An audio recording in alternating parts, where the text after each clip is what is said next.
Peut-être que tu connais quelqu'un qui a commencé la salle de sport et qui n'a pas réussi à atteindre son objectif, ou quelqu'un qui voulait franchir le cap et qui n'a pas osé s'inscrire en club, ou peut-être même que toi tu as été déçu par ton expérience en salle de remise en forme. Eh bien ces scénarios arrivent très régulièrement et bien plus qu'on ne le pense, et ça n'est pas qu'une question de chance ou de hasard. Et pour éviter que ça t'arrive, voici 5 erreurs à éviter quand tu commences en salle de sport. Alors commençons tout de suite avec la numéro 1 qui pour moi est une erreur fatale. Pas fatal bazooka quoi. C'est fatal bazooka.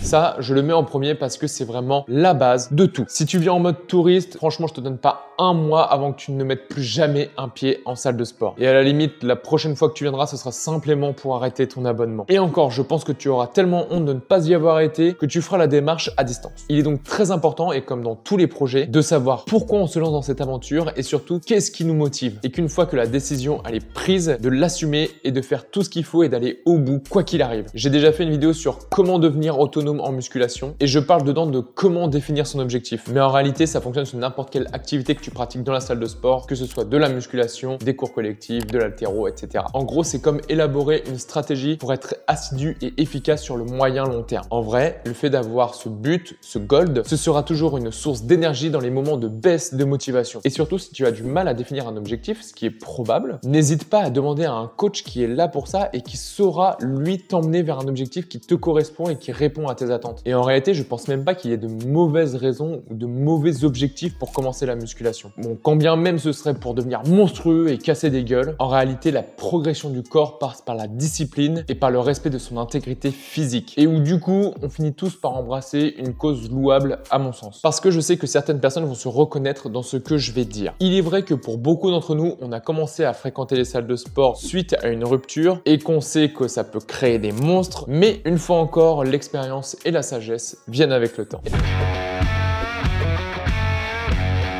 Il est extrêmement important que de prendre la décision d'aller fréquenter les salles de sport soit quelque chose d'intime, que ce soit vraiment un choix personnel. Et non pas parce que c'est Jeannette qui t'y pousse. Si Jean-Jacques te dit d'aller en salle de sport parce que tu es trop gros, parce que tu es trop maigre, parce que tu n'es pas assez musclé ou n'importe quelle autre connerie, c'est que Jean-Jacques n'est pas fait pour être dans ton entourage. En réalité, il n'y a que deux personnes comme ça, qui ont le droit de te dire ces choses-là. La première, c'est toi-même et la seconde, c'est ton médecin si ta santé est en jeu. Et c'est tout. En vérité, ça peut vraiment me saouler premier degré qu'il y ait des gens qui veulent t'imposer leur doctrine, leur vision, alors que ça les regarde même pas et que c'est toi, c'est ton corps en fait. Fais ce que tu veux, merde. Pour la suite des choses à ne pas faire en salle de sport, on va quand même aller sur quelque chose d'un petit peu moins drama, mais pas à moins éviter pour autant. Voici donc la troisième erreur à éviter selon moi.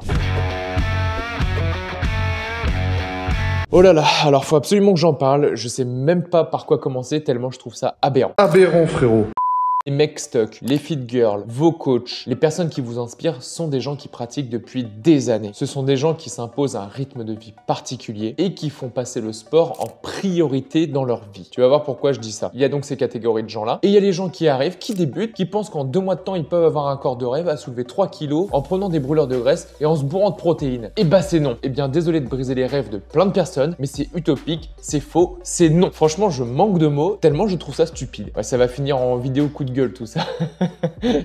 Remarque, ça vaudra peut-être le coup que je fasse une vidéo juste sur ce sujet-là. Dis-le moi dans les commentaires si ça t'intéresse. Bon, on va essayer de la faire courte. Déjà, de base, ton corps, il n'a pas l'habitude de faire une activité physique. Il va d'abord falloir que tu apprennes à découvrir et à écouter ton corps, que tu apprennes à te nourrir correctement selon tes besoins, ta morphologie, ton activité et tes préférences alimentaires. Il y a une phrase que je dis toujours aux débutants quand on vient me poser des questions par rapport aux compléments alimentaires. C'est que par définition, les compléments alimentaires viennent compléter une alimentation qui est déjà saine et équilibrée. Je vais vous poser une question toute simple. Est-ce qu'une personne qui a fumé pendant des dizaines d'années, si elle arrête de fumer pendant un mois, on peut dire, ça y est, elle a arrêté de fumer, elle est non fumeuse? Eh bien, c'est exactement pareil quand un débutant se met au sport. On va dire que cette personne, ça fait des années qu'elle ne pratique pas de sport et qu'elle fait pas spécialement attention à ce qu'elle mange et qu'au bout d'un mois seulement de pratique et de rééquilibrage alimentaire en faisant un petit peu attention, est-ce que tu penses qu'on peut dire qu'il a un mode de vie sain et qu'il mange équilibré et sainement alors que ça fait qu'un seul mois? Je pense pas. C'est vraiment un processus qui prend du temps, mais je te promets que c'est un processus qui en vaut le détour. Et les compléments alimentaires vont venir après ça. On a le temps, ne t'inquiète pas. Une fois que la machine sera lancée, une fois que tu sais pourquoi tu seras venu en salle de sport, une fois que tu auras compris comment fonctionne ton corps et de quoi il a besoin. En réalité, il y a tellement de choses à faire et à apprendre quand tu commences la salle de sport avant de te lancer dans les compléments alimentaires. Et en plus de ça, ça te coûte un bras. Prochaine erreur à ne pas faire selon moi, que je vois encore trop souvent chez les débutants, mais aussi chez des personnes qui pratiquent depuis plusieurs mois, voire plusieurs années et qui pourtant ne progressent jamais.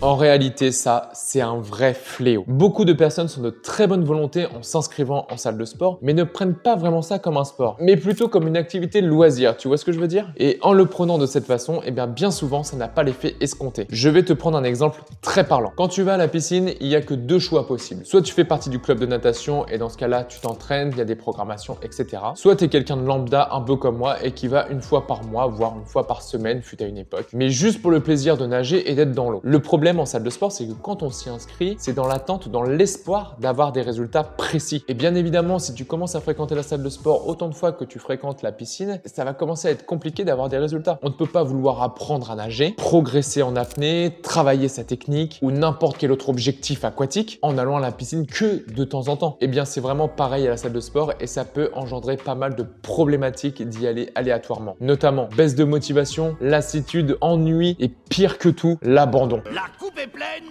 j'arrête tout.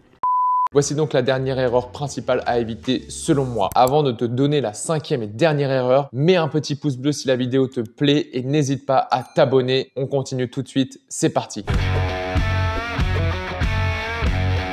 À moins que tu sois déjà autonome ou que tu aies regardé ma vidéo sur comment construire ton propre programme, eh bien sache que c'est une grosse erreur de ne pas en avoir. Parce que concrètement, ça veut dire quoi? Ça veut dire qu'à chaque séance, tu changes d'exo, tu sais pas trop quoi faire, tu perds du temps à réfléchir à ce que tu veux faire, ce que tu veux pas faire, comment le faire, combien de séries je fais, etc. En gros, c'est de l'à peu près, quoi. Franchement, ça me rend malade de savoir qu'il y a tous ces gens qui sont en roue libre en salle de sport, qui savent même pas pourquoi ils sont là et pourquoi ils font telle ou telle chose. En vrai, quand je pratique un autre sport ou une autre activité et que je ne suis pas foufou dedans, j'ai aucun souci à demander conseil et à demander de l'aide à des personnes qui sont déjà pratiquantes dans cette discipline. En vrai, il faut accepter qu'on n'est pas le meilleur dans tout et que si on veut progresser, autant mettre toutes les chances de notre côté et demander conseil aux professionnels ou en tout cas aux gens qui sont déjà bons dans la discipline. Après, c'est mon point de vue. C'est mon point de vue à moi. C'est le top 5 de moi, donc peut-être on s'en fout aussi, hein. En tout cas, j'espère que cette vidéo t'a plu. N'hésite pas à t'abonner et je te dis à très vite pour une prochaine vidéo. Gros bisous!